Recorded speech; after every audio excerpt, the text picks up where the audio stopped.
नमस्कार, सत श्री अकाल, आदाब। स्वागत है जी डॉक्टर भल्ला होम्योपैथिक क्लिनिक में आप सबका। आज का जो टॉपिक है वो थायराइड ग्लैंड से संबंधित है। हम सभी जानते हैं कि थायराइड की समस्या कोई ऐसी समस्या नहीं है जिसके बारे में जानकारी ना हो लोगों को। थायराइड ग्लैंड में से दो हार्मोन बनते हैं, T3, T4। T3 को ट्राईआइडोथायरोनिन कहते हैं, T4 को थायरक्सिन कहते हैं।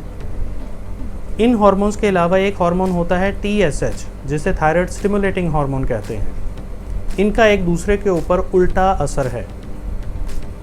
जैसे कि TSH जो है वो ब्रेन में से बनता है, उसका काम होता है थायराइड को संदेश देना कि T3, T4 बनाना शुरू किया जाए। और जब खून में T3, T4 की मात्रा पूरी हो जाती है या पूरे से थोड़ी ज़्यादा हो जाती है तो ब्रेन को संदेश मिल जाता है कि TSH बनाना बंद कर दिया जाए,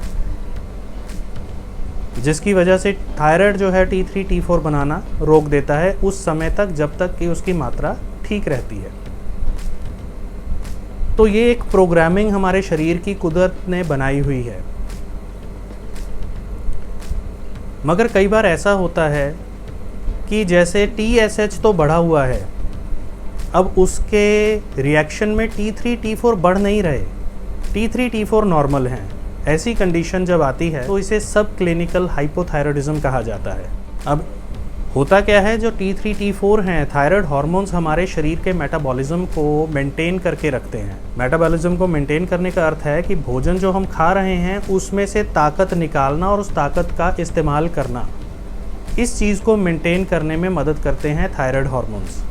और जब सब क्लिनिकल हाइपोथायराइडिज्म हो जाता है, कई बार इसका कोई लक्षण नहीं होता मगर कई बार इसके कुछ लक्षण होते हैं।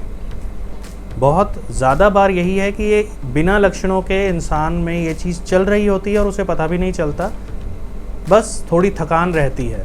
मगर कईयों में ये सिम्टम्स ज़्यादा होकर आते हैं।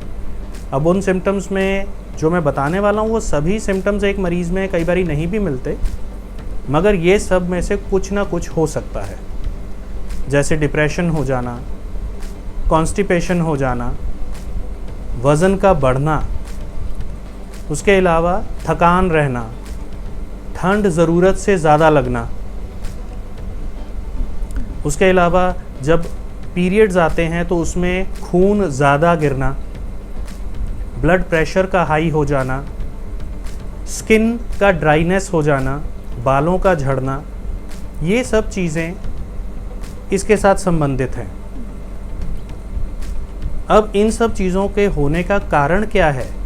सब क्लिनिकल हाइपोथायराइडिज्म क्यों होता है? इसके कुछ वजहें हैं, जैसे कि किसी वजह से थायराइड की कोई ऐसी बीमारी हो जाना जिसमें थायराइड में सूजन आ जाए, इन्फ्लेमेशन आ जाए, उस वजह से भी TSH बढ़ जाएगा और सब क्लिनिकल वाली कंडीशन हो जाएगी। या कई बार ऐसा होता है कि किसी वजह से सर्जरी करने की ज़रूरत पड़ी सिर की या गर्दन की, जिसमें थायराइड का कुछ हिस्सा निकालना पड़ गया, वहाँ भी ऐसा हो जाता है। या कई लोगों में हाइपरथायरॉयडिज्म होता है जिसमें T3, T4 ज़्यादा बन रहे होते हैं और उसके इलाज के लिए रेडियो एक्टिव आयोडीन थेरेपी दी जाती है, तो उस वजह से भी सब क्लिनिकल हाइपोथायराइडिज्म हो सकता है। या कुछ लोग ऐसी दवाइयाँ खा रहे होते हैं जिसमें लिथियम या आयोडीन की मात्रा ज़्यादा होती है, वो भी एक कारण बन जाता है सब क्लिनिकल हाइपोथायराइडिज्म होने का। तो ये सब चीज़ें होते हुए कई बार तो कोई लक्षण आएंगे, कईयों को लक्षण बिल्कुल भी नहीं आएंगे। और अगर आप ऐसी तकलीफ़ से पीड़ित हैं तो इस चीज़ का डायग्नोसिस जो है वो ब्लड टेस्ट के थ्रू हो सकता है। जैसे हम थायराइड फंक्शन टेस्ट करवाते हैं, TSH, T3, T4 खून में जांच की जाती है कि इनकी कितनी मात्रा है, तो उस चीज़ से डायग्नोसिस बनाया जा सकता है कि आपको ये तकलीफ़ है कि नहीं है। कई लोगों को मालूम ही नहीं होता, बिना वजह वज़न बढ़ रहा होता है और वो कहते हैं जी हमारा थायराइड तो ठीक आता है, T3, T4 तो बढ़े नहीं होते या कम नहीं हुए थे, तो वैसे ही हमारे को तकलीफ़ आए जा रही है। बट उसका कुछ ना कुछ कारण रहता है पीछे।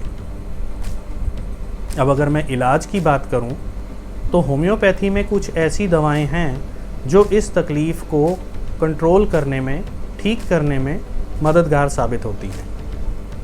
वो हाइपोथायराइडिज्म में भी काम करेंगी, वो सब क्लिनिकल हाइपोथायराइडिज्म में भी काम करती हैं। उन दवाओं के नाम मैं आपको यहाँ बताने वाला हूँ। दवाएं बहुत सारी हैं, मैं केवल 4 नाम आपको दूंगा।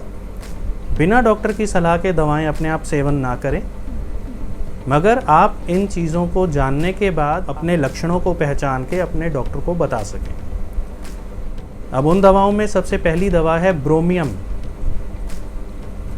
ब्रोमियम के बाद कैलकेरिया कार्ब, फिर है स्पॉन्जिया टोस्टा और सबसे आखिर में थूजा ऑक्सीडेंटलिस। ये कुछ ऐसी दवाएं हैं जो थायराइड की सूजन को कम करने में और हाइपोथायराइडिज्म के लक्षणों को आराम देने में मदद करती हैं। उम्मीद करता हूँ आज का ये वीडियो आपके लिए जानकारी भरपूर रहा होगा। अगर आपको ये वीडियो अच्छा लगा है तो इसको लाइक कीजिए, अपनों के साथ शेयर कीजिए। मेरे इस चैनल को सब्सक्राइब ज़रूर कीजिए ताकि आने वाली वीडियोज़ आप तक पहुँच सकें। फिर मिलते हैं किसी नए वीडियो के साथ, तब तक अपना ध्यान रखिए। नमस्कार, सत श्री अकाल, आदाब।